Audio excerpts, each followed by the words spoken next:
So what's your role with the organization? What do you do? On the WWE, I'm one of the commentators specifically for 205 Live, which is our cruiserweight show Okay. that airs on the WWE Network immediately following SmackDown on Tuesday nights. And then also NXT UK, which is a very exciting show with all of our United Kingdom talent, which takes place mainly in Europe.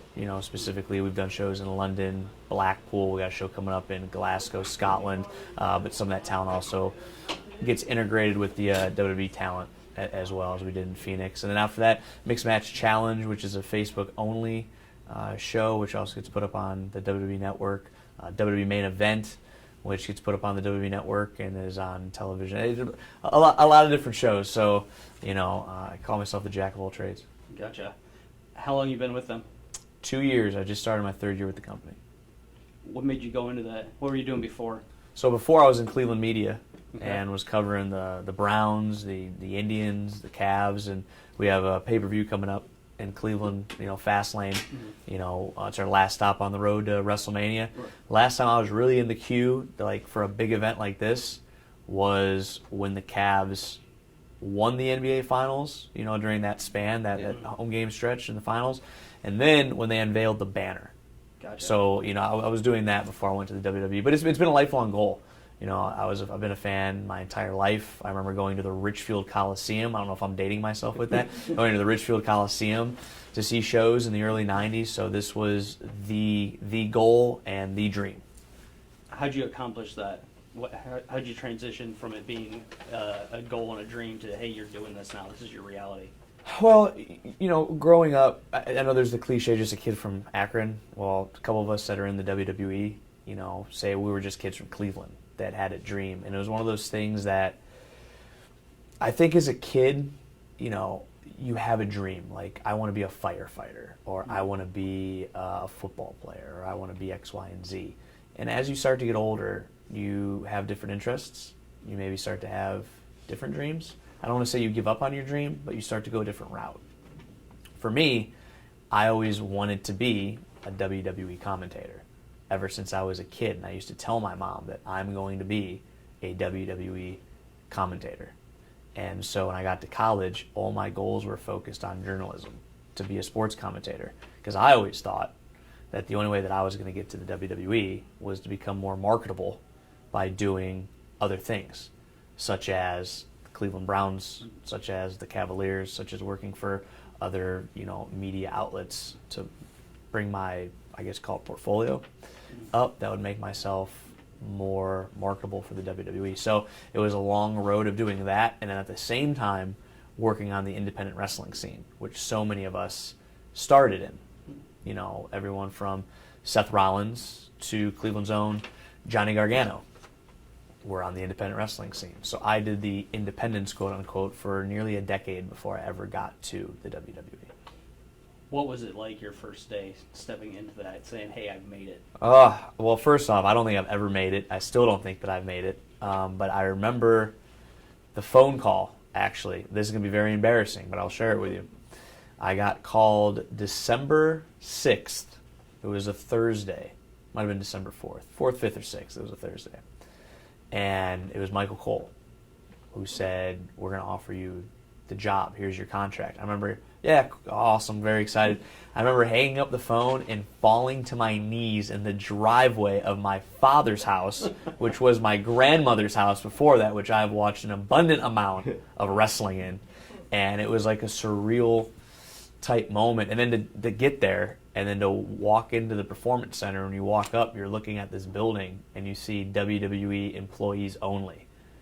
And you take out that badge and it goes click, click, like the door opens and you're like, you walk in. So it was surreal. And, still to this day, I find myself walking around some of these arenas, the Staples Center, Madison Square Garden, the O2 in London. I mean, and the events that I watched as a kid, the Royal Rumble, WrestleMania, SummerSlam, Survivor Series, and you get there and you walk out and you look at the set and you're like, whoa, like this is what I do. And then every Tuesday on 205 Live when I sit down and that opening of the show and the signature opening of the WWE, then Now and Forever, you're like, wow, this is, now I'm now embedded in the company that I grew up watching. And then it gets wilder too when you find yourself in programs and you find yourself on the Topps trading cards and things like that, and then you see some signs in the arena, and I don't get signs only places Quicken Loans Arena in Cleveland, Ohio, but that's not the point.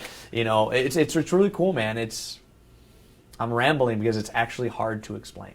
I got you. Growing up, who was it that you looked in wrestling? Like, who were your favorites? What did you have it? I mean, was it just a couple? Was Favorite it everybody? commentator or favorite superstar? Both. Like, who did So you look up to? when it came to commentating, I was first introduced to Gorilla Monsoon and Bobby Heenan. So that's kind of like what my childhood was. I think anyone that's a wrestling fan that is in their late 20s, early 30s, Attitude Era. So you talk Jim Ross, you talk Jerry the King Lawler. Comes to wrestlers, Bret Hart comes to mind. I remember the first show I ever went to was at the Richfield Coliseum, and Bret Hart was the WWF champion at the time. Main eventing against Mr. Hughes, if anyone can remember that name. He hopped out of the ring, and I was like the only kid there, and I got his glasses, which I still have in a shadow box. Again, another thing that people walk in and they go, why you got pink sunglasses? And I go, well, those are Bret Hart sunglasses, dude. I got those in like 93, 94. Besides that, Shawn Michaels. Shawn Michaels is probably my favorite of all time. And you think of bucket list items, getting to the WWE was a goal, the dream to do WrestleMania. So I got the goal. Last year I had my first WrestleMania match. Mm-hmm. Then it's like, what? I'd love to do something with Shawn Michaels, even if it's like a digital interview.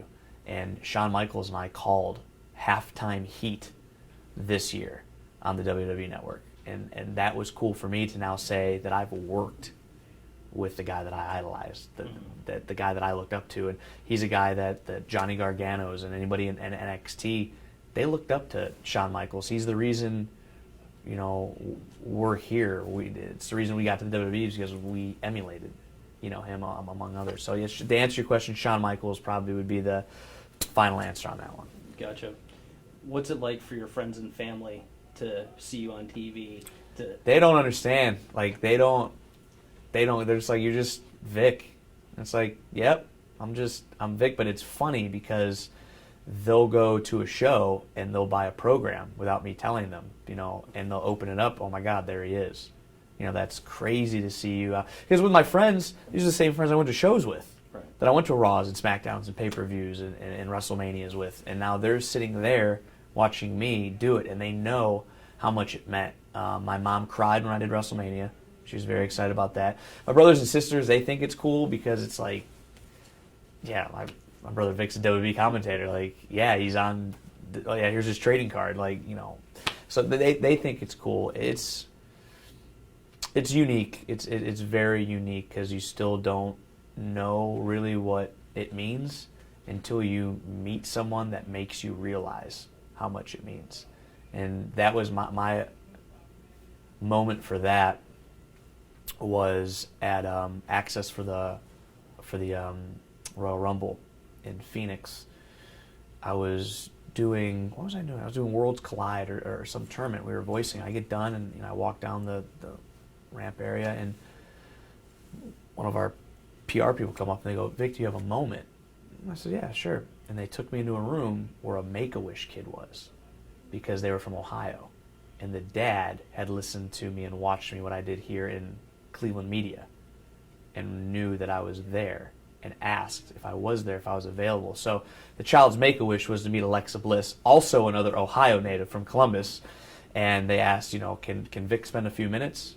And it kind of blew me away that he asked, and his son knew who I was because of what I did here in Cleveland. And that's a moment that is very special to me and really allows you to kind of step back and go outside of your friends and your family. Man, what we do, even as small of a part as that I play in the WWE world, it means something to somebody. So that's the best way I can answer that question. With that being said, how does it feel to step back into Cleveland, being back, in the area?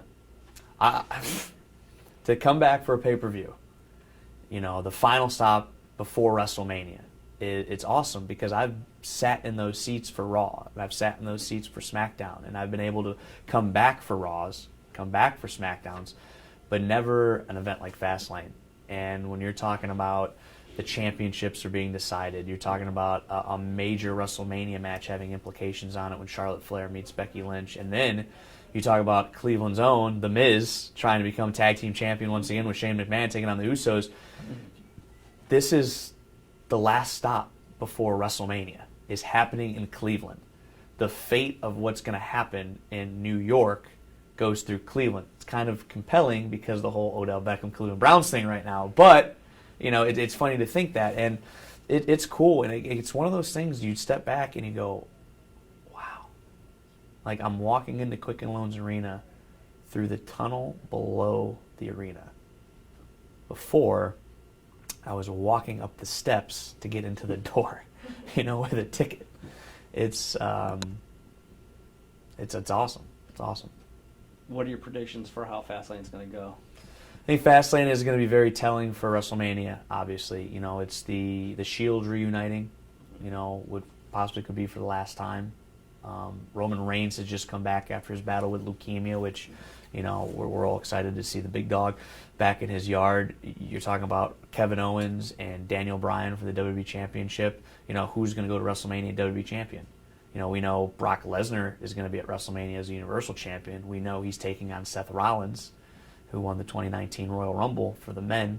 But now you think about the women's championship on Raw. Ronda Rousey's going to WrestleMania, but who's she going to face? Right now it's Charlotte Flair, but the winner of the women's 2019 Royal Rumble match, Becky Lynch, has an opportunity to get back into that matchup after suffering a couple injuries. So it's kind of a crapshoot because you look around and you wonder, man, the fate of WrestleMania hangs in the balance on all these matches. The tag team championships are up for grabs, and we could have a new tag team champion. The Miz could be heading into WrestleMania champion, meaning he won and brought another championship back to Cleveland. There's so much things going on, and it's going to be an exciting night, and it's going to set the tone for the final stop before we get to MetLife Stadium and WrestleMania in April. Do you do anything special before a big thing like this? Personally, to get ready, I'm probably one of the more antsier people, on the roster, and I still, my throat will start to swell before I even go out and do anything. Like, I just get this nervous energy, and I always have to have a cough drop in my hand. I always have to have a bottle of water, and I always listen to either, this is really embarrassing, Avril Lavigne, Carly Rae Jepsen, or Ariana Grande to get me ready to go out there for a show. And so, or Kiss, which again, it's complete opposite one realm to the other. So I listen to a couple songs to calm me down. I like to talk to my partners, which is Aiden English and Nigel McGuinness when it comes to the 205 commentary team. And we kind of get a set of one more time, what we're expecting, how we think things are going to play out, which don't always play out how we expect it to. And then the lights go dark, the music hits, you walk through the curtain, and you sit down. And once you sit down and the headset goes on, kind of everything just like leaves your body for that 45 minutes, that hour. Because again, back to what I was talking about, you sit there and you're looking around like, wow, this is pretty cool. So you said you had a little anxiety. You get a little anxiety with Oh. that. What was the first night that you ever had to do it? What was that like? Knowing you say your first word. I was in Grand Rapids, Michigan, the Van Andel Arena for Monday Night Raw, and I was doing main event. I was called on a Wednesday to do a show that Monday. So I had a few days to prepare. Nothing really prepares you for your dream to come true. And when you get there and you're going through rehearsals of this is where we need you to stand because this is how we do the show because you've never done the show before. And it's kind of nerve-wracking. Then you realize, okay, well, Michael Cole's going to be listening to you. Michael Cole, to me, is the greatest announcer the company has ever had. Look at the longevity in which he's done it at a very high level. You have him listening to you, and he basically has given you the stamp of approval to come do this show, which is one of their main roster shows, for a lack of a better term. You have a guy like Tom Phillips, who's the one who has trained you and has helped you and has guided you, listening to you. You have Kevin Dunn, who's listened to everybody as the executive producer, sitting in the truck getting ready to produce you. And you have Vince McMahon sitting from me to that wall, which what would you say is how far is that? Couple feet. Yeah, not very far. Right behind 15 the feet. curtain, listening to everything you do. So I was very nervous. I was pacing so much. That's probably why I stay so slim and I eat like a child, is because of all the nervous pacing. Are you prepared for this weekend? Yeah, I mean, I'm ready for Fastlane. I'm ready for all the matches. Now, ask me come the first week of April when it's ready for WrestleMania. I might be a little bit more nervous, but, we're here. It's the final stop. We're ready. I'm amped up because it's Cleveland. It's the Quicken Loans Arena. It's my home. My friends are going to be in the audience. Some family's going to be there as well. They're going to be ready for a great show. And so I'm prepared. I hope Cleveland's prepared for what's going to happen at Fastlane. Not to put you on the spot, but can you give me an example? Of what? Like if you were commentating right now. Give me No, something. I'm not a puppet. I'm not. You guys start pulling my strings, telling me to do things. I will tell you when I get there, I get a little bit more sense of the moment, and I become a little more serious. I'm not nearly joking around as I am right now. You get in the zone, and it's nothing you can really duplicate because it's live. Yeah. It's easy for me to sit here and maybe make up a situation in my head, but to do it live is a whole different beast. But if you right now want to see something, you can go to the WWE Network and you can watch 205 Live, main event, you can watch NXT UK, you can watch Mixed Match Challenge, you can watch takeovers, it's all right there. Awesome, I appreciate it. And I appreciate you, man. Thank you.